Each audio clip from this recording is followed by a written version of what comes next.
So what's good, TMG fam? It's your boy Ellen. I'm back with some more craziness of the world, right? But before we get to that, man, we got to unplug some more people out of the matrix. And we do that by spamming the like button, then putting hashtag unplugged in the comment section. All right? And subscribe if you're new. Let's get to the video. By 2030, electric vehicles are forecast to make up over half of all new cars sold in the US. Wow. That could put a big strain on our nation's electric grid, an aging system that was built for a world that runs on fossil fuels. Electricity demand across the United States is really expected to increase in coming decades, somewhere between 14 and 19% by 2030, and between 27 and 39% by 2035. Over the past decade, demand only increased by about 5%. But now, electrify everything has become a strategy and a mantra for the clean energy movement, calling for the electrification of transportation, but also of space heating for homes and offices, household appliances like stoves, and, to the extent possible, processes like iron, steel, and chemical production. About 60% of electricity generation in the US still comes from fossil fuels, and so electrifying all of these sectors isn't a climate solution unless we also invest in a major build-out of renewables. So you electrify as many things as possible, and you then decarbonize the supply of electricity, and in so doing, decarbonize the economy. That's scary, bro. I don't know. It feels like the internet to me again. You know how we became so dependent on the internet? That's what this feels like to me. If we go all electric, bro, it's a lot of good with that. And it feels like a campaign. They only run on the good. It's also a bad side to that. So I'm kind of caught in the middle. So I really want to hear this. It happens to be happening at the exact same time. So we have both supply side and demand side drivers of big grid needs. That means we need major changes to the grid. More high-voltage transmission lines to transport electricity from new wind and solar power plants to the areas where it's needed most. Smaller distribution lines and transformers for last-mile electricity delivery. And hardware like inverters that allows customers with home batteries, EVs, and solar panels to feed excess electricity back into the grid. But it's not going to be cheap.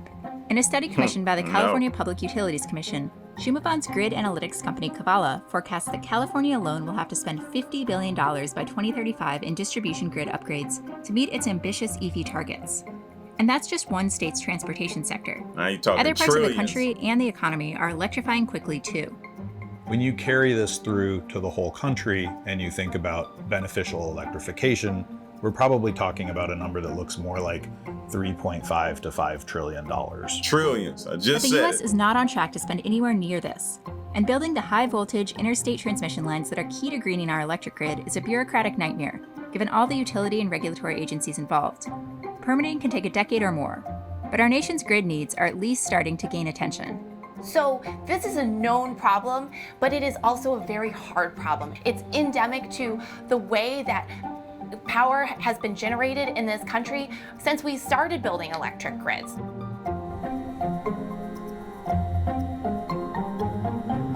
But yeah, like they said in the beginning of the video, we weren't as dependent as before. Now you're talking about everything going electric. Sheesh.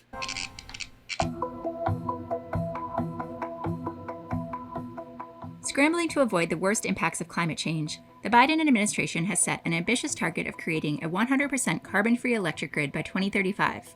But with electricity demand increasing every year, that's going to require a massive build-out of both renewable energy resources and grid infrastructure.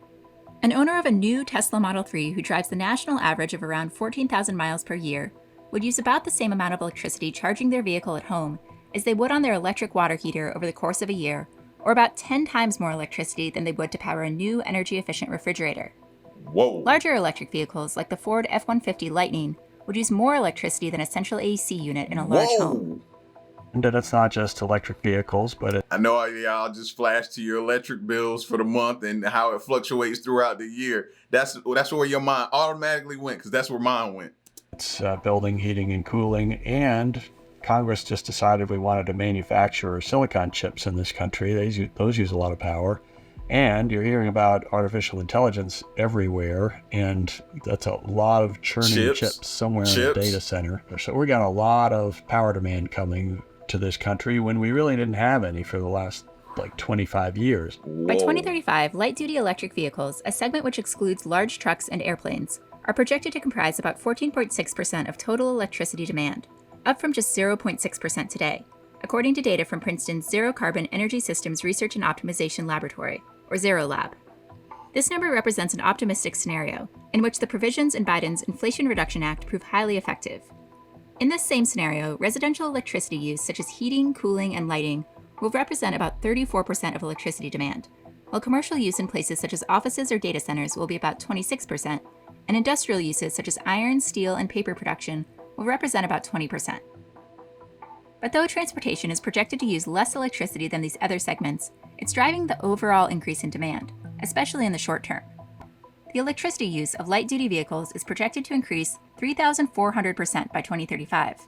Compare that to a mere 18% increase in the residential sector, or 7% growth in the commercial sector. Today we have about 470-ish thousand vehicles connected to PG&E's grid. We have a goal of connecting 3 million, building out the grid to connect 3 million vehicles by 2030. Wow.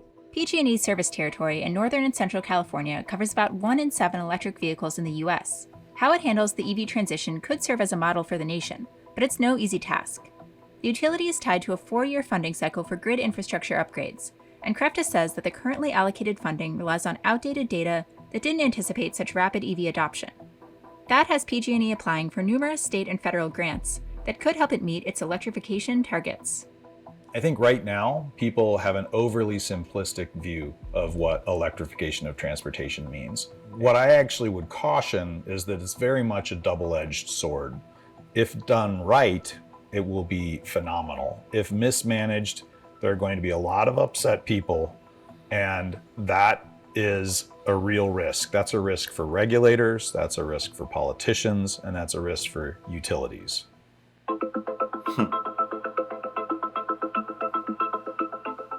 If the nation doesn't match the EV boom with a comparable boom in grid infrastructure build-out, Shumavan says that drivers can expect charging difficulties. That could look like long queues or only being able to charge at certain times and places. And an overly strained grid will be more vulnerable to extreme weather events and prone to blackouts, which California experienced in 2020 and has only narrowly avoided since. The most straightforward way to meet growing electricity demand and keep our electric vehicles charged is to bring more energy resources online, preferably green ones. But though it's easy to cite coal and natural gas plants close to population centers, the best solar and wind resources are usually more rural. As the United States tries to move its power and electricity generation from small, local, regional, fossil fuel powered generation points to a renewable grid, a clean grid, you're gonna have to completely remake that, because wind power comes from places where the wind is blowing. Solar power comes from places where the sun is shining. Correct. Wind and solar power are not generated exactly where there are large sources of demand for energy. That means that what the US really needs is more high voltage transmission lines, which can transport solar and wind resources across county and state lines. These large power lines will also help address the intermittency of renewables, because if the sun isn't shining or the wind isn't blowing in one state, green electricity can be imported from whatever region happens to be windy or sunny at that moment. But the question is can supply catch up to demand? Because the demand is there. You see the percentage of people that are switching over to electric vehicles. The demand is there. Can they get these? I don't think, man, that's a lot. And you're talking what? 2035, 2030 is when a lot of these companies saying they're going to be all electric. A lot of these vehicle companies, yeah, they're trying to catch up to companies like Tesla and stuff like that. And they're trying to also become the big dog in the space. So they want to go above and beyond and be like, oh, we'll be all electric by such and such time. Like, that was their thing they were running on. Gramlich says It's that while we're crazy. constantly spending money replacing and upgrading old lines, we're hardly building any new ones. I think we need probably See? about $20 or $30 billion a year on new capacity, new line miles, and new delivery capacity. We're spending close to zero on that right now. Princeton's Zero Lab found that the Inflation Reduction Act has the potential to cut emissions by about 1 billion tons by 2030. But if transmission doesn't expand beyond its historical growth rate of 1% per year, over 80% of these reductions could be lost, since the growth of wind and solar would be severely limited. We're going to need 2.3% growth in transmission lines per year to be able to maximize the benefit that the Inflation Reduction Act is bringing to our energy system. Shumavan agrees that while we must build more, we also need to build smarter. So historically, planning for the grid has happened mostly by looking at trends and waiting until capacity is needed to be added and then adding that. It's been essentially straight line assumptions that you can do in Excel. But as consumers adopt solar, home battery storage, and EVs, their electricity use has become more difficult to predict and for utilities to adapt to. In Cavala's study for the California Public Utilities Commission, the company utilized power use data collected from customers' smart meters in combination with demographic and purchase history data to forecast when customers are likely to adopt green energy technologies like solar power or EVs, based on what's in their economic best interest.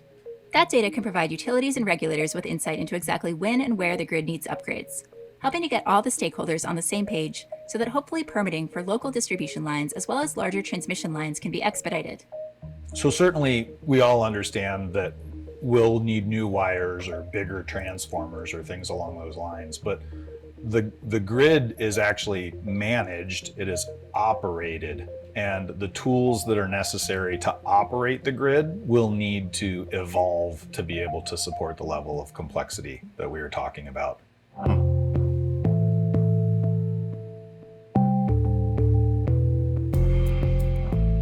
The U.S. electric grid is actually made up of 3 distinct grids: the Eastern, Western, and Texas interconnections, which are almost completely isolated from each other, save for a few small connection points. That means that very little electricity is exchanged between them.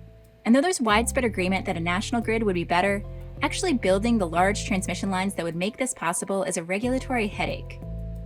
Building more transmission is like herding cats.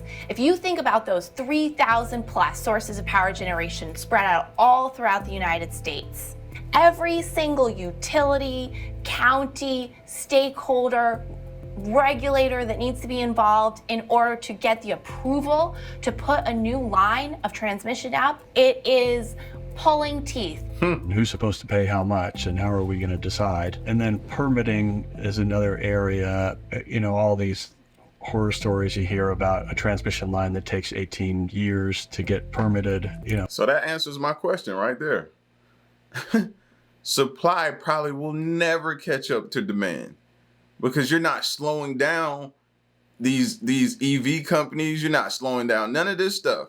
So, and it's going to take forever to get this. Yeah, this don't sound good at all. That's true. That's happening. Before new energy projects like solar or wind farms can get grid connected, they undergo a series of impact studies to evaluate what new transmission equipment is required, how much it will cost, and who will pay. The list of projects stuck somewhere in this process is massive. There are 2 terawatts of power generation stuck in these queues. Compared to there's only 1.25 terawatts of generation operating in the country. So more than the amount we have operating is stuck in these interconnection queues.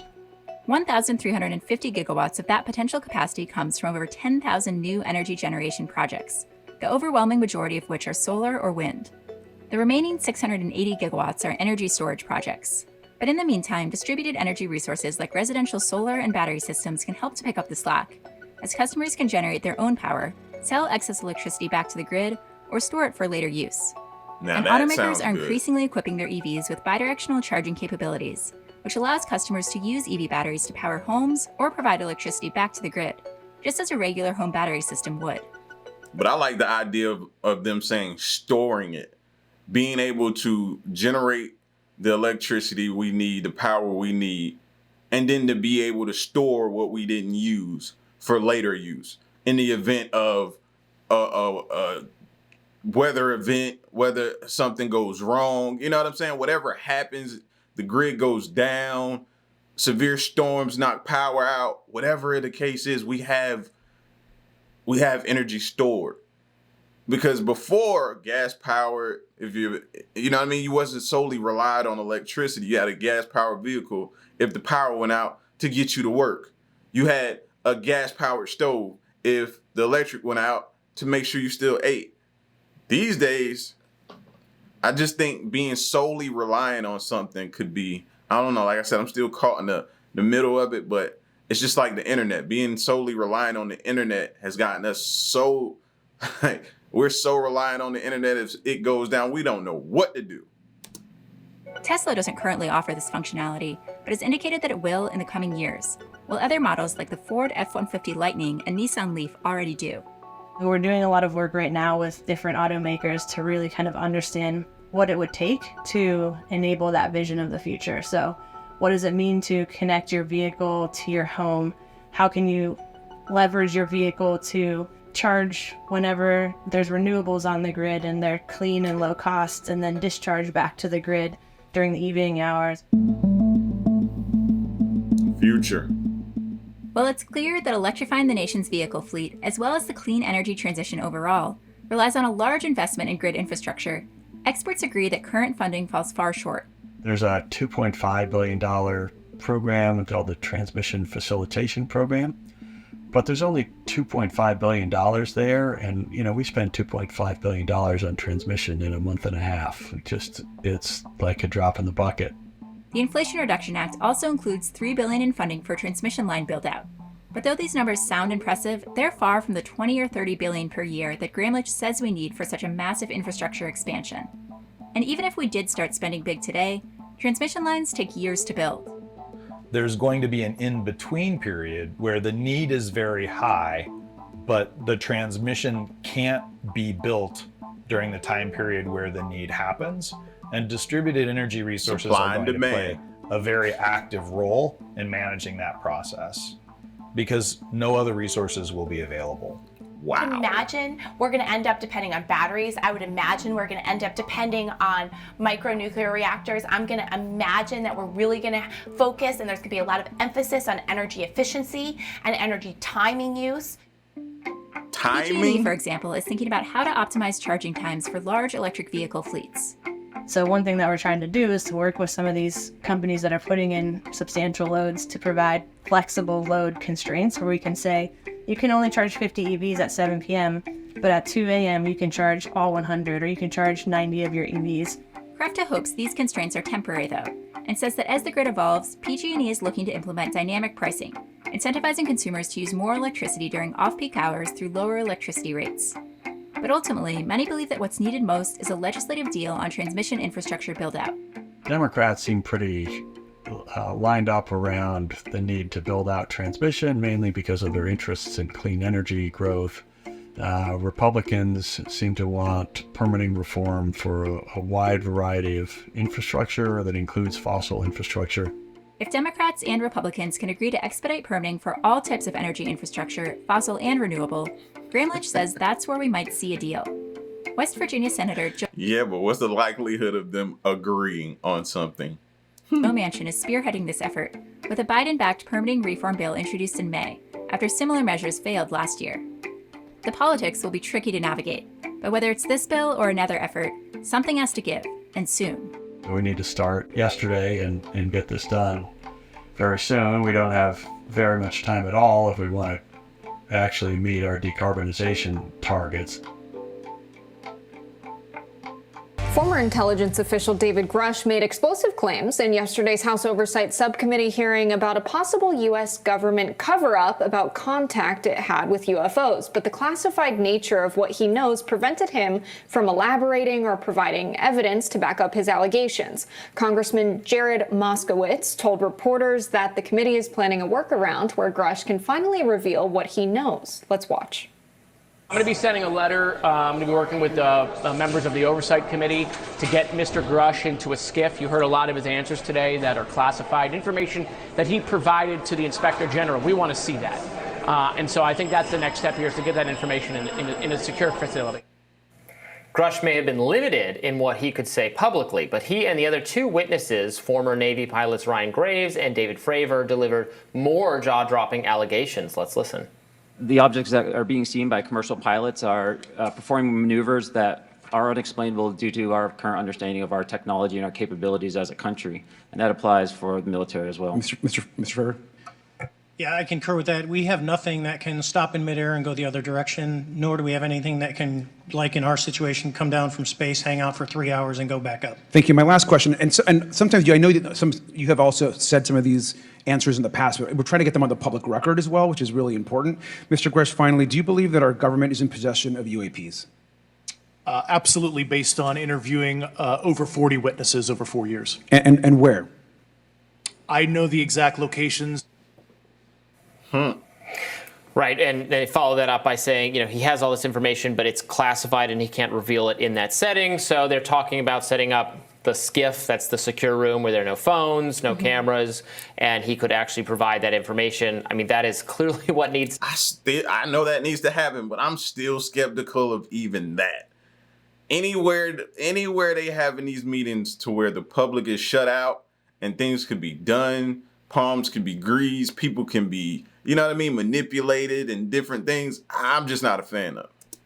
To happen because everybody wants the truth. Everybody wants, if there's evidence, they want to hear it. And we want names named. What are the agencies? Who are the people who work for them, who are involved in what has been described as a cover-up of the actual recovery of alien or otherworldly, off-world technology, and that is beyond the American government's ability to manufacture, and also bodies of non-human entities that were piloting those crafts. Right. So you have David Grush making some really, really big claims here. And we had Tim Burchett go and meet with several officials with the Pentagon. And the Pentagon, it was the assumption that they would get briefed, right? And then upon arriving there, they were not allowed in the room where the briefing was happening. They were not going to give them the information that they wanted. They refused to answer questions about the whistleblower allegations. And so this is an interesting workaround where you have David Grush, who has conducted, 40 plus interviews over the past 4 years, who might be able to tell them something that the Pentagon is refusing to, but of course he's saying this is classified information, so it sounds like Grush is a bit concerned about his personal position here. We also had Matt Gaetz claim that he saw a photo of, biologics or something, which kind of sounds like Matt Gaetz just like, hey, I want to be involved too, like you guys are talking about aliens, like what about me, guys? Well, people, that, speaks to even people in our, who was the president? Wasn't it Jimmy Carter who said that he believed because he'd seen something? Oh, that sounds right. I think it was Jimmy Carter. We'll ask our producers to follow up on that. They're looking into that. I believe it was Jimmy Carter. He was out in the peanut fields, just UFOs. Yeah, absolutely. They're just all over the place. No, we're taking this. This is being taken seriously, which is good. Yes. Because we know the government lacks transparency and we know it's hiding things. I'm very interested in the response that we don't have technology, crafts that can quickly change direction. What the witness was describing there. My understanding, I was reading this great article in National Review yesterday about prior UFO UAP sightings that have been where a pilot saw something and then an explanation has been provided for it, and in the majority of those cases, the explanation was it was a U.S. Craft. It was something the government created. Yes. So given that has previously been the explanation for a lot of things, like if the government has... So now you see the importance of him saying, stopping on a dime and going in another direction, or doing some type of J-hook maneuver, or just dropping down and going into the water. Now you see the significance of them saying things like that, because it separates from anyone saying it's a U.S. craft, something of ours.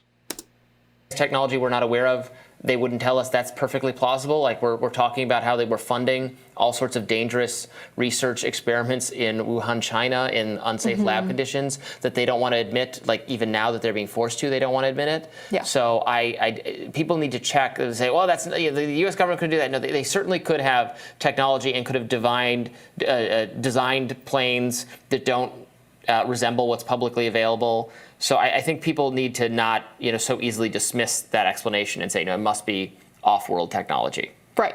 Could have been Russia, could have been China, could have been another Could have been that too, technological superpower. So our producers did say that Jimmy Carter saw a UFO in Georgia in 1969. So perhaps they were, courting him for the position of human ambassador to the aliens. But he ran for president, which disqualified him, and they're just waiting for someone like me to come along. That's going to be your position. I know you're deeply excited for it. You're seeking it. Yes, yeah. You have to be confirmed by the Senate, I guess. Perhaps I'll have to attend a hearing like this one and promise to, publicly disclose information, declassify it. Yes, absolutely. Make it all available. Be a good ambassador, good liaison between the humans and the aliens. I think you'd be just terrific. The issue with the skiff is that we're not going to hear what gets said. Right. They're going to hear. And then they're going to bring... That's my issue right there. You know what I mean? We already have trust issues with our government. Why take somebody into a closed-door meeting? No. Their concerns, them being, Tim Burchett and other people, and then hopefully bring their concerns to the relevant agency. There's got to be legislation to, force these agencies. Again, we're always circling the same problem, that there's a component of the government that has taken on a life of its own. This administrative state that is totally removed from democratic accountability and is immune to changes in government composition, to one party going in, another coming in, or one going out, another coming in. Mm-hmm. It's the same procedures. It's the same secretive designs, and we want that changed and unmasked and disclosed. But so many of our legislators who even talk a good game about doing that, see, like that's all they're doing is talking. They go on TV and promise changes, and then they don't deliver anything. But yesterday was a good start. Let's look at another key moment from yesterday's hearing, where retired Commander David Fravor describes this highly advanced technology that he witnessed. Let's watch. In your career, have you ever seen a propulsion system that creates no thermal exhaust? No. Can you describe how the aircraft maneuvered? Abruptly, very determinate. It knew exactly what it was doing. It was aware of our presence, and it had acceleration rates. I mean, it went from 0 to matching our speed in no time at all. Now, if the fastest plane on Earth was trying to do these maneuvers that you saw, would it be capable of doing that? No, not even close. And just to confirm, this object had no wings, correct? No wings.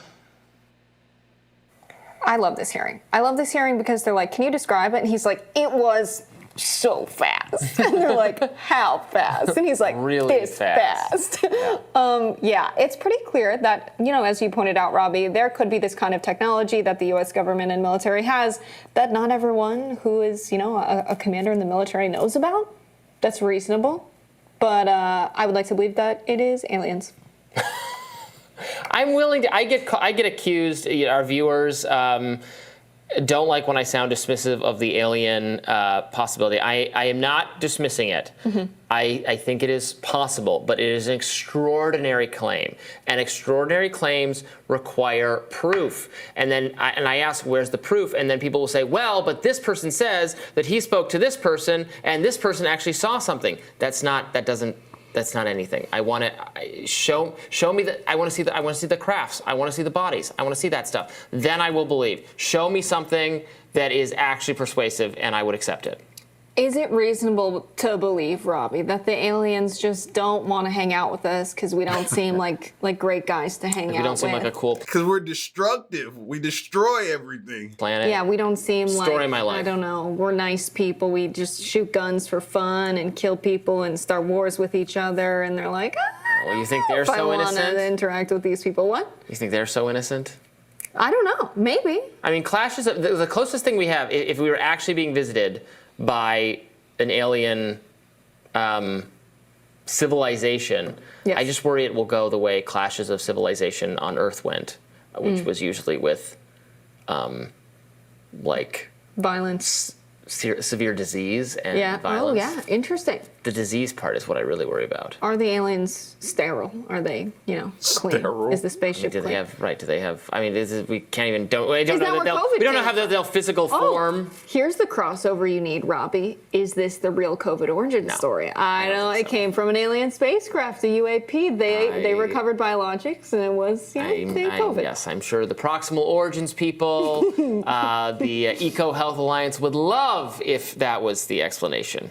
I don't think it came from right here. planet Earth. More Rising right after this.